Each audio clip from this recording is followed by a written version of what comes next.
Hi all, thank you for coming another Friday to the seminars. Well, today we got Laura Guerrero, who is a postdoc working in Maris Group, and she is going to talk about the methodologies for Posidonia oceanica restoration. So thank you so much, and open with the talk. Hello, everybody. Thank you for coming today to the seminar.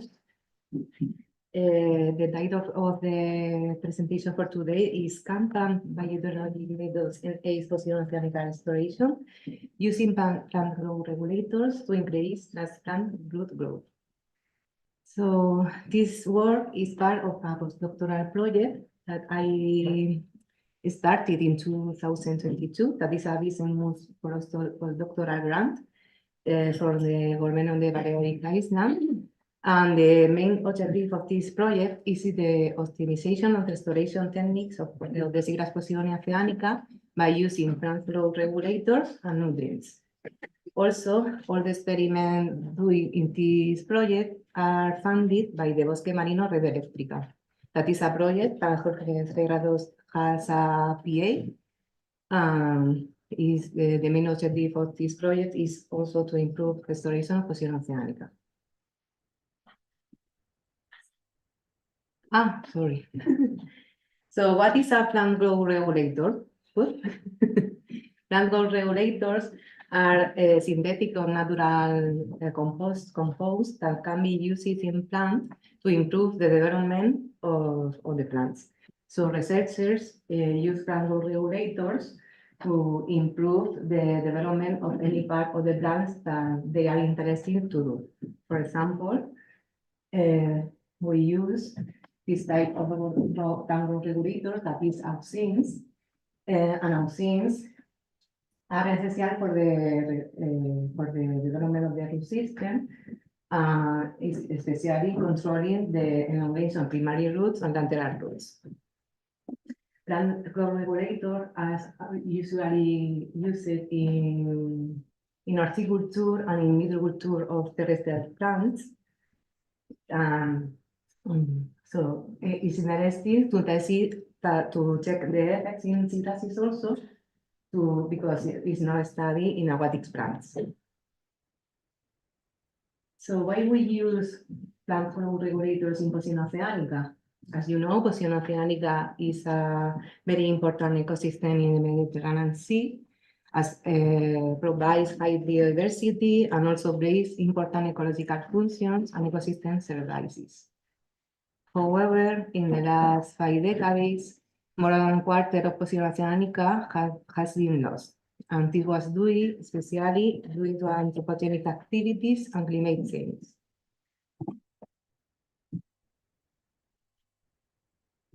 And for that, it's very important to implement conservation measures to reverse this situation. For example, an example of possible strategy to accelerate the natural recovery of Posidonia is the restoration. For example, in the Bosque Marino Red Eléctrica has been planted 2 hectares of Posidonia oceanica and has a survival of 95% after 5 years. Restoration of Posidonia oceanica can be done by 2 ways, principally by 2 ways. By using seagrass seedlings and by using rhizome fragments. The use of seedlings depends on the sexual reproduction of the meadows. And this sexual reproduction is very variable in the time and in the space. So this type of material is less available in the environment than maybe rhizome fragments. Rhizome fragments are pieces of meadows of Posidonia oceanica that we can collect it by scuba diving. And they are the patches of the meadows after strong storms. So to do restoration with Posidonia oceanica seedlings, we have to collect the fruits and the seeds in the seashore, because when fruits of Posidonia oceanica matures in the meadows, they float by the sea surface and they are accumulated in the seashore. So we collect the seeds and we culture them in the aquarium. And this step is very important because we need a long root system development to the seedlings can be able to resist current and waves when we planted them in the substrate. Here you can see an example of seagrass restoration by using seedlings.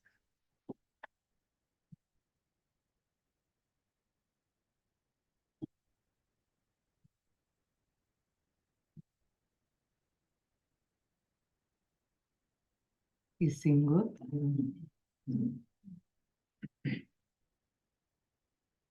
We did a hole in the substrata, and then we put with careful the roots in the hole. To do the restoration by using rhizome fragments, we collect by excavating the fragments after strong storms. Then, similar to Posidonia oceanica, rhizome fragments have not been developed, has not well-developed root system, so they need also help to absorb in the substrate when we do the restoration. For example, this is a staple, and then rhizome are tied to the staple and then planting them in the seed. There is an example of how to do restoration with fragments.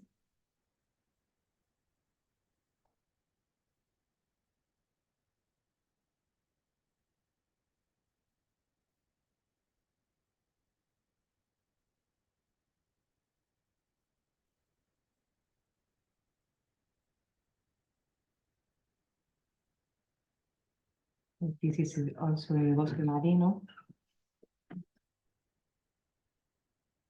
Okay. So as you can see, one of the main problems when we restore Posidonia oceanica is that the root system development is not fully developed in the transplant field. So then many transplants can be rooted, and we lost this transplant in the restoration. However, anchorage system, root system is not only important to the anchorage because it is also important to have a good nutrient uptake of the roots. This is translated in a better leaf and shoot development and a better survival in the restoration. Moreover, we have other difficulty when we restore the Posidonia oceanica is that Posidonia oceanica is a slow-growing seagrass.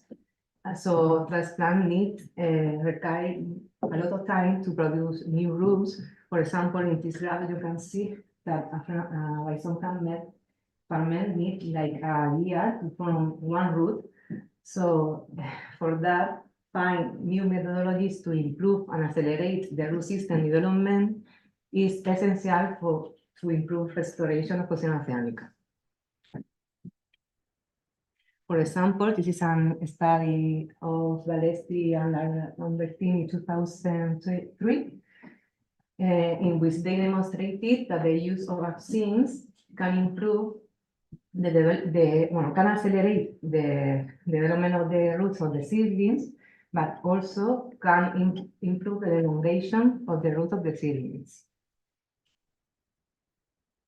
This is other study of Balestri and Lambertini in 2005, in which they demonstrate that the use of auxin in cuttings or rhizome fragments improve the rootings of the cuttings.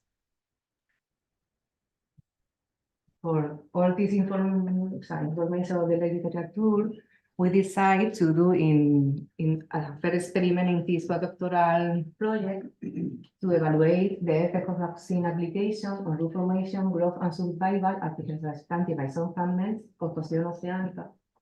And this is the first time that is doing an experiment directly in the marine environment with using auxins. So we want to simulate a restoration event to have long-term effects of auxins. To do the experiment, we collect the fragments by scuba diving in the Canada beach, in the Bay of Pollensa. And then we measure horizontal rhizome length, number of shoots per fragment, number of leaf per shoots, maximum leaf length per shoot, and also roots were put to following the method that Valesti and Lariti use, because we want to do the same methods to promote the root development, but also it is necessary to know if the new root forming are due to the effect of the auxins. So we use two different auxins that are the same that Valesti used in the experiment with cuttings. And we use also this N-acetylacetic acid and indole 3-butyric acid. We use the same concentrations than Valesti to have the same methodology, but also we add a lower concentration that it was 3 milligram liters and a higher concentration that is 20 milligram liters. All the solution of auxins were in artificial seawater. Was very easy to mix the seawater with the auxins. So we have also a control with only artificial seawater. We maintain the rhizome fragments for 24 hours in this plastic box. And then after the 24 hours, we change the solution of auxin by seawater, and then to finish the effect of the auxins. Later, we measure, we diet the rhizome fragment to the staple following the methodology that we use to restore rhizome fragments in the osteobarilo that we know that have high survival. And we implanted the rhizome fragments in 2 plots. Each plot have 5 replicates of each treatment randomly distributed. And in total, we had 90 fragments and a total in experiment, 90 fragments per plots, and a total of 180 fragments in the experiment. This is the result of the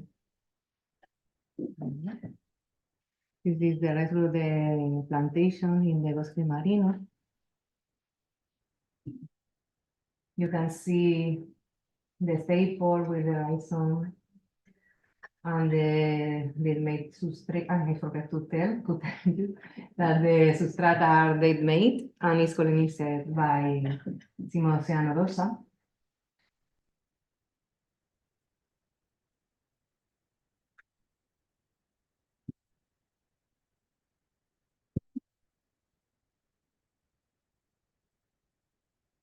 We also put a label with a number to identify the treatment and the replicate of the treatment.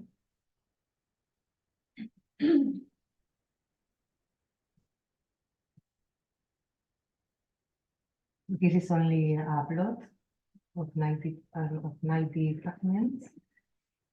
You see very well. Here you can see nearly the fragments. They get tied to the staples. Se ve muy bien la luz, ¿no? Yo por lo menos no lo veo muy bien. Okay. So after a year, after transplantation, we measure the same measurement at the beginning. We measure number of leaves, maximum leaf length, horizontal rhizome, number of roots or shoot per fragment, but also we measure number of roots, length of roots, and root biomass. To study the effect of auxins and the roots, we use analysis in our study with 2 way another. So I'm sorry for the expectation, but we didn't find effect of auxins in the rhizomes of Posidonia oceanica after a year of development. So as you can see here, the number of production of roots, the number of roots per year was very similar among treatments. Also, the root length per fragment, the average root length per fragment was very similar between among treatments. The same occurred for the roots biomass. However, we have 100% rooting between a year, regardless of the auxin treatment. So this is a very good result of rooting. So all the fragments were very well developed roots and very well answered to the substrate. However, we also find differences in the root biomass among plots between plots. Plots A produce less root biomass than plot B. In the case of soup production, the number of soups per year was also similar among treatments, was the same for the horizontal rhizome net growth, and similar with the leaf pursuits and the maximal leaf length.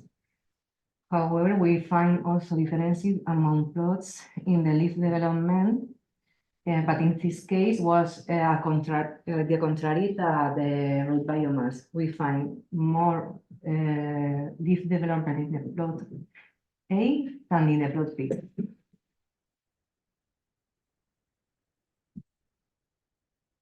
So, as discussion and conclusion, the first conclusion is that the application of auxin did not have effect in the root system development of fragment of Posidonia oceanica after a year of post-transplantation in these conditions that we use to restore Posidonia.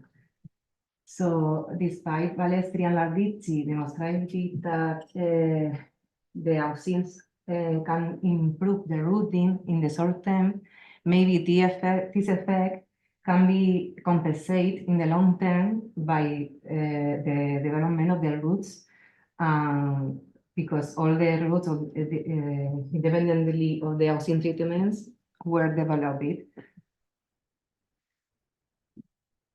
However, so to be considered that this study was conducted in the marine environment, so other environmental conditions can be influenced in the results. For example, type of substrate usage or the nutrient availability. Maybe in other areas we can have other results, but in the case of the transplantation of Posidonia in dead mate, we know auxins is not necessary to improve root system development. Also, we have to consider that microseed conditions can influence the root biomass and the development of the transplant. So it's interesting that nevertheless, this maybe it can be a casual effect because we only have 2 plots. But I think it's very interesting to investigate, to research this aspect, because maybe microsites can influence in the anchorage of the roots. Lastly, I want to see that all the fragments planted in this experiment has a high strong anchorage to the sediment and significant root development. However, in the bibliography, it's very difficult to compare results of root growth and root biomass, because it's normal that when people restore Posidonia fragments, they not root it then to measure roots and to measure root biomass. So for that, I think that it's important to do more experiments to completely understand the transplant of anchorage or rhizome of fragments into Posidonia oceanica transplants. And this one, thank you very much.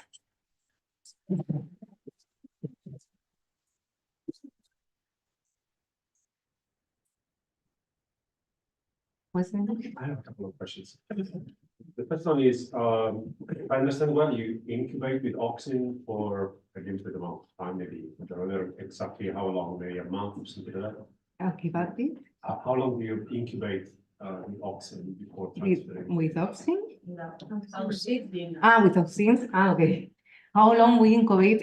We 24 hours. 24 hours. Only. So would you expect something different if, for example, once you transplanted, you were also including something that has a slow release of auxin for a long amount of time, longer amount of time? We don't know, but this is the first time that we do the experiment. So we use the same method that Balestri demonstrated that improve root system development. So maybe future experiment could try with different time of exposition of auxins. But as it is the first time, it's more easy to do one time because if not, we need a lot of treatments to plant, and it's very crazy to do this. So we try with the first. So maybe if we use other times, could be different. And the other one, if I can, regarding the differences between the plots, you have a large-ish number of locations within each plot. Have you looked at a slightly less coarse level? So to see whether within the plot you see significant differences in different positions, And I know. as opposed to grouping everything together. Yes, for this analysis, yes, because it's a preliminary, but maybe yes, in this moment, I don't know, but I can know where is each fragment to see the differences. Cool stuff. I have several questions too. But I'll shut up. So I guess I missed, what was the difference between A and B? The plots, they Yeah. are separated. We don't have differences between, we think that we don't have differences. They are only separated 12 meters, so they are very nearly, and both have the same substrate and the same So you have condensation. no suspicion of what? So to be maybe can be something that we not measure, like nutrients, or I don't know, maybe one they made it's very mixed with other sediments, so maybe we have differences, I don't know, or maybe it's casual. These are casual results, but it's nearly, so no differences. I'm assuming, well, and I know because I've seen I've seen it, but that presumably with juveniles, which are more active in their growth, maybe the auxins don't have effect here, but they may have them in the seedlings. And so I think you're doing, from what I've seen downstairs, experiments with that. So is the story the same from what you know? For the so seedlings? far? Yes, so it's the same experiment, but with No, seedlings. for the moment, we don't know because we are collecting the data. Yesterday, we collected data on survival, so I had to check. I can tell you maybe But in a so week. you don't see any obvious For the moment in laboratory, we don't see also effect of auxins, and we use more treatment than balestri. For the moment, we didn't see, but we had to check in the long term because we only check before planting. So maybe balestri find differences in 5 months, and we planted in 3 months. So maybe when we see in the sea, we can see everything.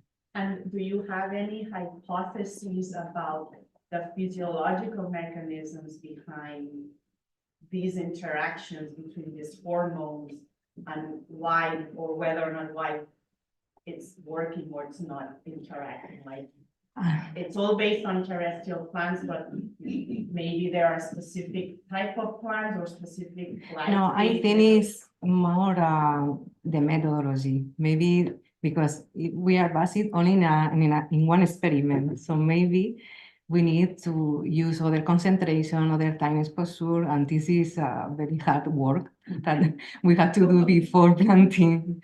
So I think this is the theory, is that we not have the ideal concentration and the ideal auxin to grow the roots.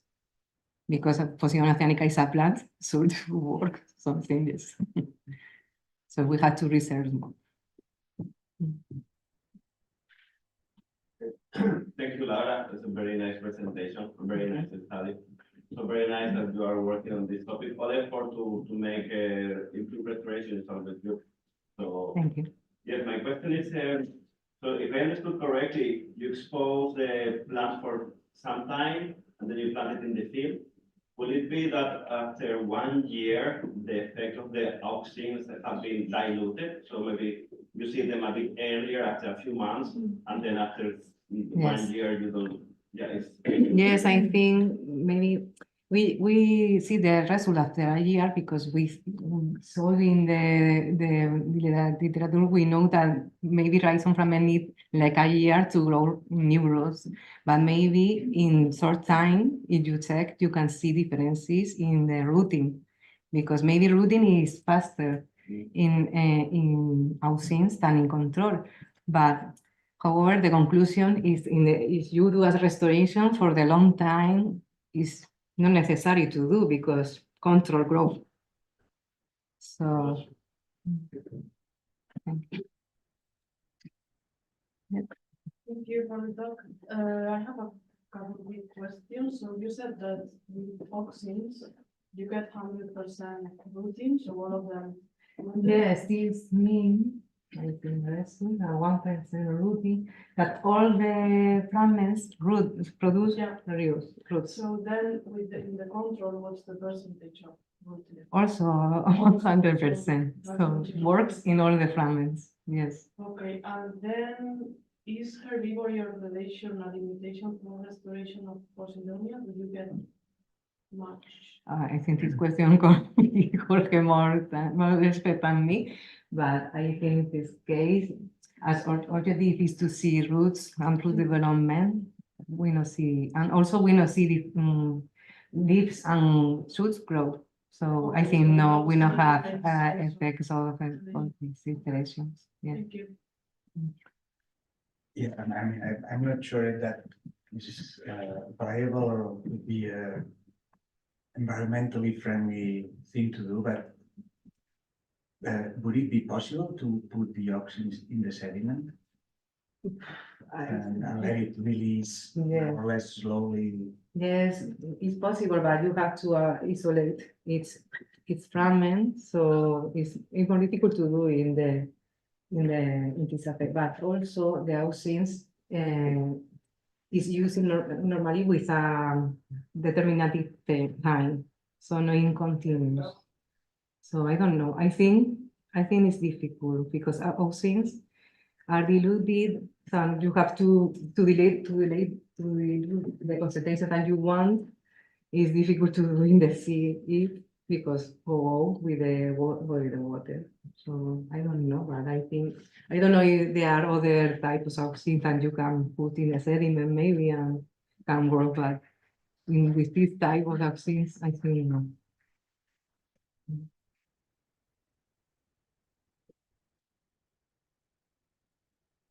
Yes, another question. What, you show that you have been collecting seeds and seedlings in the beach. What technique or what methods do you use to find the seeds on the beach? Okay, we work a lot on the seashore. The day that we go, we see where is the direction of the winds, and then we go to the beach to see. Sometimes we find, others no. So depends. Yeah, this is our method. I'm gonna go back to I'm really intrigued that a 10-meter difference in a site has stronger effects than hormones, right? So were the fragments on one plot collected from a different site or from a different time? Like, you guys have no why is this different? I don't know. For me, the same. I don't. But I think it's okay. Yes, it's good. It's a mix. But also maybe the method need to improve. I don't know. Maybe Posidonia root that Posidonia root faster is the same. I don't know because maybe growth with the time. But I mean, this is really important when if you're thinking of doing tests to understand seagrass methodology, with restoration methodology, and you happen to do it in one plot versus another. Yes. So, I mean, these results are really valuable, even if you're not finding the effects of the hormones, just that this small spatial scale is has Well, larger effects. solving can be a lot of, Yeah, yeah, other factors. Just Also, the thinking about methodology that for when planting. people wanna Yes. Practice the restoration, Mm, you have to bear in mind that there's a lot of yeah. side effects that we really don't know happen. At least, even if the auxins didn't work, you actually have We don't know. interesting data. I have a curiosity. And did you measure the environmental conditions? Where are you planting this? Because maybe, I don't know, but it's We don't know, more we don't orgy- miss there, but we know that are the same for all, for both plots. Maybe can be differences in the sediment only or nutrients, because maybe but could be a we thing select two sites very similar, that- and we think that we don't have differences between plots and we have, so. Okay. No, I because don't I was know. thinking that maybe you consider to measure some nutrients, depending It's on also the. interesting to see this, but we Yeah, don't, then didn't you miss it can because just- we are thinking Okay. that we don't have differences between plots. Okay. Yeah, just one last question.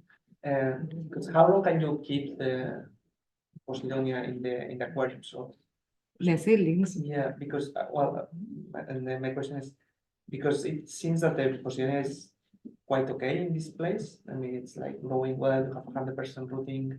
So maybe that is why the auxin does not affect because it's already a good environment. I Mhm. don't know if you could make a treatment in the laboratory, making more stressful conditions to see if you know, it improves the survival in or the rooting or whatever when you know the temperature is higher or Yes. lower nutrients or whatever. this ought to be investigated also, yes. But there are few experiments with rhizome fragments. With using seedling, yes, it's more studied, but with fragments, had a lot of that. It's interesting to. No more questions? Okay, so thank you very much, Thank you. Laura.